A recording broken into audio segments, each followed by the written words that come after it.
ఇది నాకంటే ఇంతకు ముందు అచ్చెన్నాయుడు గారు అగ్రికల్చర్ మినిస్టర్ గారు మాట్లాడారు. ఆయన మాట్లాడిన భాషను ఒకసారి చూడండి.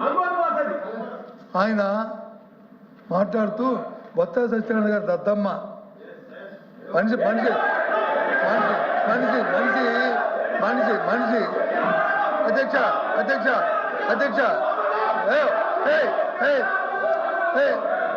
అధ్యక్ష అధ్యక్ష మనిషి మనిషి మనిషి పెరిగితే బుద్ధి రాదు.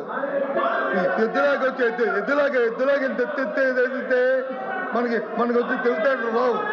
భాష బాగోవాలి. ఎవడు దద్దమ్మో ఎవడు అమ్మోతులాగా ఉన్నాడు, ఎవడు ఉన్నాడు, ఎవడు పరిపాలన చేస్తాడు, ఏ రైతులు వచ్చి ఎరువులు లేక వస్తున్నారు, ఏ రైతులు ఇబ్బంది పడతారు రాష్ట్రంలో.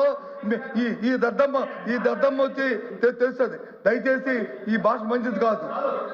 ఈ సభలో శాసనసభలో మంచిది కాదు. ఆ వర్డ్స్ అన్ని విత్డ్రా చేయండి.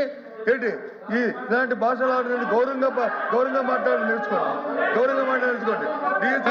డిఎస్సీ మీద మాకు జరగాలి. అంతేకాదు